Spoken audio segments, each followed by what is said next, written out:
we're not really studying history today. Instead, think of this as stepping into a hall of minds, a place where we can witness the exact moments that built the world you and I live in. So, let's begin. Just think about that for a second. We're not talking about grand theories or entire lifetimes of work. We're talking about single, pivotal decisions. Our goal here is to witness those choices, not to just read a biography. And this is the core of our journey today. Each decision we're about to look at, it was like opening a door to a new reality.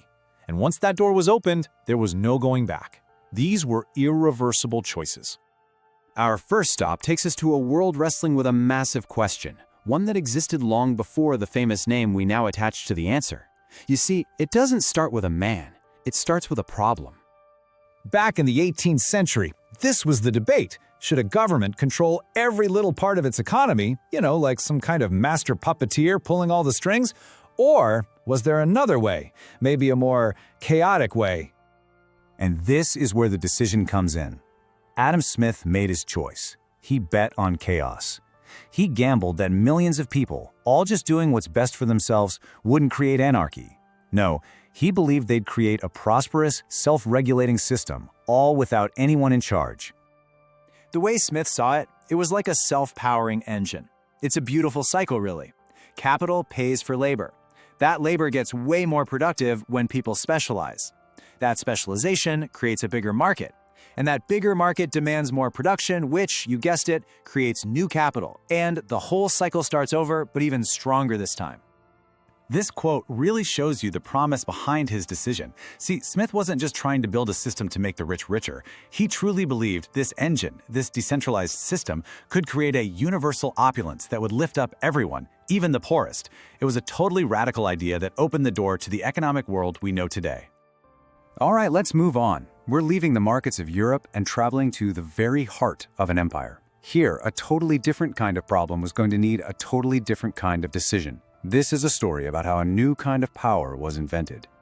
So this was the trap facing colonial India. You could take up arms and fight a bloody rebellion, or you could just quietly accept the injustice. It seems like a simple binary choice, right? But neither outcome was very good. But what if the choice itself was the problem? And here is the absolute genius of the decision. Gandhi just rejected the choice entirely. He looked at the English idea of passive resistance and saw it as a tool for the weak. So he decided to flip the whole concept on its head. His vision was for active resistance, a disciplined, strategic, and profoundly courageous form of nonviolent confrontation. This, he argued, was a force for the strong. He gave this new weapon a name, Satyagraha. It literally means truth force. And the key here is that this wasn't about passively hoping for change. It was about actively breaking the systems of cooperation that held up an unjust regime. It was a decision, really, to weaponize the human spirit itself against the will of a tyrant. You can see how Gandhi's logic was both moral and deeply strategic. Why meet violence with more violence? As he said, that just ends up multiplying evil by 2. Instead, he forged a completely new path, a decision that would go on to inspire justice movements all over the world. Okay, for our final decision, we have to leave the physical world of economics and politics behind. We're now entering the purely abstract realm of logic and mathematics, a world that was right on the edge of a major crisis. So at the start of the 20th century, the great mathematician David Hilbert basically threw down this challenge. It was this grand quest for absolute certainty, a belief that if you just had the right system, any question in math could eventually be proven either true or false. But what if that entire belief was just wrong? This was the gamble that a young Alan Turing was facing. He could have joined the hunt for a universal problem-solving method. Or he could do something completely different. Turing's incredible decision wasn't to try and answer Hilbert's question, it was to prove that some problems are fundamentally, permanently undecidable. He decided to define the very limits of what could be answered at all. And he did it with something called the halting problem. He proved that it's impossible to write a single computer program that can look at any other program and tell you for sure if it will finish its task or just run forever. The source had a great way to think about it. Every single logical step a computer takes is like a leaky pipe. A tiny, tiny bit of information about the why is lost.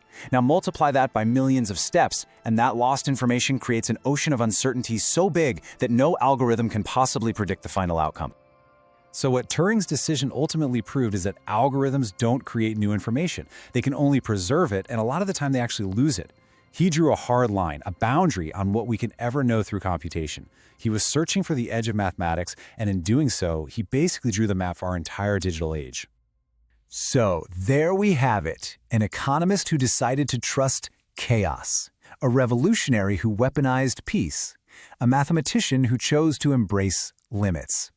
3 totally different worlds, 3 totally different problems, and yet their decisions echo together, don't they? These people weren't just thinkers, they were architects. Adam Smith designed the engine of modern capitalism. Mahatma Gandhi engineered a new technology for social change. And Alan Turing, well, he drew the map for the digital universe that we are all living in right now. They literally built the frameworks of our world. And that really is where this leaves us. You know, we celebrate these figures for their genius, but maybe we should be celebrating their courage. Their incredible breakthroughs, they weren't born in moments of certainty. They came from a willingness to make a choice, to open a door without having any idea what was waiting on the other side. They weren't just geniuses, they were risk takers. And that makes you wonder, doesn't it? What's the next decision?